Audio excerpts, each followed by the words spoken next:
आपल्या प्रभागामध्ये गेल्या 4 वर्षापासून नगरपालिकेचा प्रशासक असल्यामुळे बरेचसे रस्ते पाणी प्रश्न असेल तर ते पेंडिंग आहेत. निवडणूक उशिरा होते आहे आणि त्यामुळे गेल्या 4 वर्षापासून रस्त्याचे प्रश्न असतील, गटारीचे प्रश्न असतील, पिण्याच्या पाण्याचे प्रश्न असतील, हे आहेतच प्रलंबित.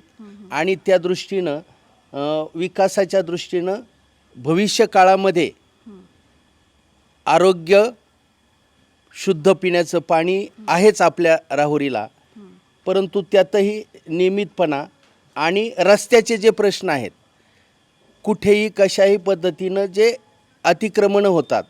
आता या माझ्या समोर पहा, मी गेल्या 10 वर्षापासून या ठिकाणी रस्त्याचं रुंदीकरण असेल, गटारीचा प्रश्न असेल, नेहमी मांडतोय, तर तो होतोय, मंजूर झालाय असं आमचे म्हणतायत युवा नेते, परंतु अजून तो काही मार्गी लागला नाही. तर हा समोरचा प्रश्न निश्चितपणानं मार्गी लागावं आणि भविष्यामध्ये ज्याची सत्ता येईल त्याने कामाच्या माध्यमातून जर विकास केला तर त्याला कोणाच्याही पाया पडण्याची आवश्यकता लागत नाही, असं माझं वैयक्तिक मत आहे. म्हणजे विकासात्मक बदल आपल्याला हवा आहे आता. विकासात्मक बदल हवा आहे.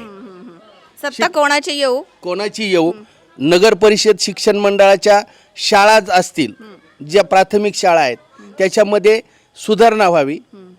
शिक्षण, आरोग्य आणि भौतिक सुविधा ज्या नगर परिषदेला देणे शक्य आहे त्या पूर्ववत व्यवस्थितपणानं सर्वसामान्य माणसाला मिळाव्यात. परिवर्तन हवंय का?